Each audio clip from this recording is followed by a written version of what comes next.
Hi friends, నమస్తే. నేను మీ Madhavi Krishna Telugu stories ఛానల్కి స్వాగతం. హృదయం ఊగిసలాడే 4వ భాగం. కిరీటి కార్ డ్రైవ్ చేస్తున్నాడన్న మాటే కానీ అతని మనసంతా నర్మద మీద ఉంది.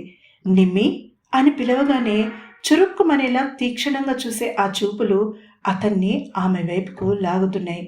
అతనికి ఎప్పుడూ ఇలా అనిపించలేదు. ఏ అమ్మాయిని చూసినా నర్మదని చూస్తే టీస్ చేయాలనిపిస్తోంది. కోపంలో ఎర్రబడిన మొహం చూసి బ్రతిమాలి ముద్దివ్వాలనిపిస్తోంది. చిన్నగా తల విదిలించాడు. ఇది డైరెక్ట్గా తేల్చుకోవాల్సిన విషయం. మర్నాడు నర్మదతో మాట్లాడి ఆమెని తనతో డేట్కి ఒప్పించాలని నిర్ణయించుకున్నాడు.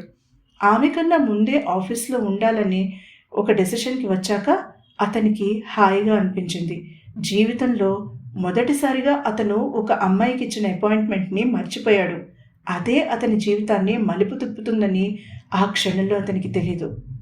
నర్మద ఎప్పటిలా తెల్లవారుజామున లేచి యోగా చేసింది. తన పనులు చకచకా చేసుకుంటూనే కూనిరాగాలు తీసింది. ఎందుకో ఆమెకి కిరీటికి తనకు మధ్య ఒక బాండింగ్ ఏర్పడిందని అనిపించింది. వ్యక్తిగతమైన రహస్యాలను పరిచయం లేని ఒకరితో ఒకరు షేర్ చేసుకోవడం సామాన్యమైన విషయం కాదని ఆమెకి తెలుసు. అందులోనూ కిరీటి లాంటి అభిజాత్యం ఉన్నవాళ్ళు బయటికి చెప్పడమే కష్టం. మేబీ ఇక అతని గర్ల్ ఫ్రెండ్స్కి తాను గిఫ్ట్లు పంపనక్కర్లేదు అనుకుని హుషారుగా ఆఫీస్కి తయారైంది.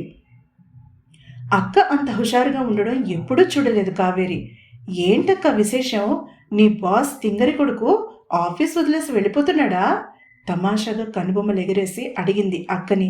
కిరీటి తింగరేం కాదు, కొంచెం కోపంగా చూస్తూ చెప్పి ఆమె లంచ్ బాక్స్ రెడీ చేసి ఇచ్చింది నర్మద. కిరీటి ఆశ్చర్యంగా కళ్ళు పెద్దవి చేసి అక్కగారి వైపు చూసి నోరు వెళ్ళబెట్టి అంది కావేరి. చెల్లెలికి సమాధానం చెప్పకుండా హడావిడిగా లోపలికి వెళ్ళిపోయింది నర్మద. అక్క మీద ఒక కన్ను వేసి ఉంచాలని నిర్ణయించుకుంది కావేరి, ఆ కిరీటి మీద కూడా. ఇది తెలియని నర్మద హుషారుగా ఆఫీస్కి బయలుదేరింది. అక్కడ తనకి ఎదురవ్వబోతున్న షాక్ని గురించి తెలియక ఆమె ఆఫీస్కి చేరుకుని ముందుగా తన క్యాబిన్కి వెళ్ళి ఎప్పటిలానే సిస్టమ్ ఆన్ చేసి కుర్చీలో కూర్చుంటూ బాస్ ఛాంబర్లో లైట్ వెలగడం గమనించింది. ఈరోజు తొందరగా వచ్చేసారా దొరగారు అనుకుని తప్పు కిరీటి అని సరిదిద్దుకుంది మనసులో. అతని పేరు పలకగానే నోట్లో పంచదార వేసుకున్నట్టుగా ఫీల్ అయ్యింది నర్మద. చిన్నగా నవ్వుకుంటూ కాఫీ మేకర్ దగ్గరికి నడిచింది. కిరీటి కోసం అది ఏర్పాటు చేశారు జనార్దన్ గారు. అతనికి ఎప్పటికప్పుడు ఫ్రెష్ కాఫీ కావాలి. అందుకు కిరీటికి నచ్చినట్టుగా అస్సలు పంచదార లేకుండా స్ట్రాంగ్గా కాఫీ తయారు చేసి అతని స్పెషల్ మగ్లో పోసి అతని ఛాంబర్ టూర్ తీసింది చిన్నగా నవ్వుతూ. అక్కడ దృశ్యం చూసేసరికి ఆమె కాళ్ళు కదలనని మొరాయించాయి. మెదడు మొద్దుబారిపోయినట్టుగా అయిపోయింది. కళ్ళు సూటిగా కిరీటి కళ్ళలోకి చూశాయి. కమాన్ ప్లేబాయ్ ప్రిన్స్, నీకు ఆక్వాటిక్ ఫోబియా అంటే ఎవరు నమ్ముతారు? అండర్-13, అండర్-16 ఒలింపిక్స్ గోల్డ్ మెడల్ సంపాదించావు స్విమ్మింగ్లో.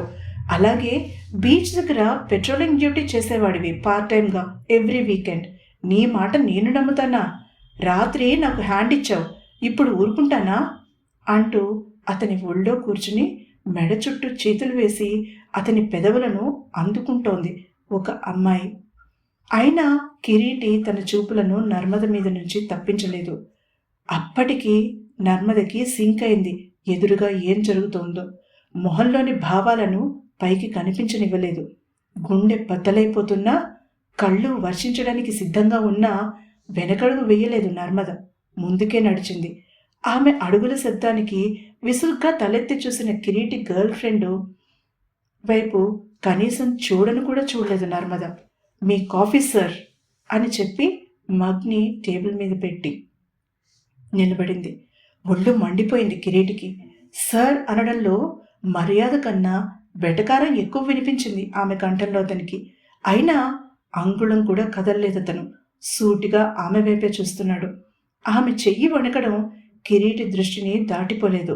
అంతకు మించి ఎటువంటి భావము కనిపించలేదు అతనికి. కానీ ఆమెకి మాత్రం కాళ్ళు చేతులు వణికిపోతున్నాయి. పైకి మాత్రం అస్సలు తనకేమీ పట్టనట్టుగా పెట్టింది మొహం. అతని ముందు ఇంకా పలుచన కావడం ఇష్టం లేదు ఆమెకి. అందుకే నర్మద తలెత్తి అతని కళ్ళలోకి సూటిగా చూసి వెనక్కి తిరిగి బయటికి నడిచి డోర్ క్లోజ్ చేసేసింది. తన క్యాబిన్లోకి రాగానే కుర్చీలో కూలబడింది. అప్పుడు కారాయి ఆమె కళ్ళల్లో నుంచి నీళ్లు. అతను వేరే అమ్మాయిని ఆఫీసులో ముద్దు పెట్టుకున్నందుకు కాదు, తనకి ఆక్వాటిక్ ఫోబియా ఉందని అబద్ధం చెప్పి తన గతాన్ని బలహీనతని బయటికి చెప్పించినందుకు. బహుశా తన గురించి వెటకారంగా చెప్పే ఉంటాడు ఆమెకి. వాళ్ళిద్దరూ తన గురించి చెప్పుకుని నవ్వుకుంటూ ఉండి ఉంటారు. కోపంతో మొహం ఎర్రబడిపోయింది నర్మదికి. ఎంత ధైర్యం! అబద్ధాలు చెప్తాడా? ఒలింపిక్ గోల్డ్ మెడలిస్ట్ స్విమ్మింగ్లో. తాను పిచ్చిగా నమ్మేసింది. టైటానిక్ సినిమా చూశాక భయం వచ్చిందా? తాను ఎంత పెద్ద ఫూల్ అయింది అతని చేతిలో. వస్తున్న కన్నీళ్లను ఆపుకోవడానికి విశ్వ ప్రయత్నం చేసింది నర్మద. ఆమె వల్ల కాలేదు. ఇక అక్కడ ఉండడం తన వల్ల కాదు. డైరెక్ట్గా జనార్దన్ గారికి ఫోన్ చేసి లీవ్ తీసుకుని వెళ్ళిపోతుంది తను. Go to hell with playboy prince అనుకుంటూనే విసురుగా లేచింది. సిస్టమ్ ముందు నించింది. అదే సమయానికి ఆమె క్యాబిన్ డోర్ విసురుగా తెరుచుకుంది. ఉలిక్కిపడి తలెత్తి చూసింది నర్మద. ఎదురుగా కిరీటి నిలబడి ఉన్నాడు. అతని కళ్ళు ఆమె మొహాన్ని స్కాన్ చేసినట్టుగా చూశాయి. కళ్ళజోడు తీసేయడం మూలన ఆ కళ్ళు ఎంత అందమైనవో మొదటిసారిగా తెలిసింది కిరీటికి. ఇంకా ఆ ముసుగు వెనక ఏమేం దాచిందో తెలుసుకోవాలని బలంగా అనిపించింది అతనికి. ఆమె కళ్ళు ఎర్రబడి ఉండడం వలన అంతవరకు ఏడ్చిందని అర్థమైంది అతనికి. ఎందుకో అది అతనికి చాలా తృప్తినిచ్చింది. అతన్ని చూడగానే ఆమె తిరిగి కళ్ళజోడు పెట్టేసుకుంది. అతనికి ఆశాభంగం ఎదురైంది. గుడ్, అస్సలు ఫీలింగ్స్ లేవనుకున్నాను, ఉన్నాయన్నమాట. కోపాన్ని దిగమింగుకుని వెటకారంగా అన్నాడు. మనుషులకి ఫీలింగ్స్, ఎమోషన్స్ ఉంటాయి. అందరూ మీలా ఉండలేరు కదా. టేబుల్ సర్దడానికి ఏమీ లేకపోయినా ఫైల్స్ని అటూ ఇటూ కదుపుతూ నిర్లిప్తంగా ఉండడానికి ప్రయత్నిస్తూ చెప్పింది. అతని కోపం ఒక్కసారి హద్దులు దాటింది. అసలు ఏం జరిగిందో తెలుసుకోకుండా ఎదుటి వ్యక్తిని జడ్జ్ చేయడం మంచిది కాదు నర్మద.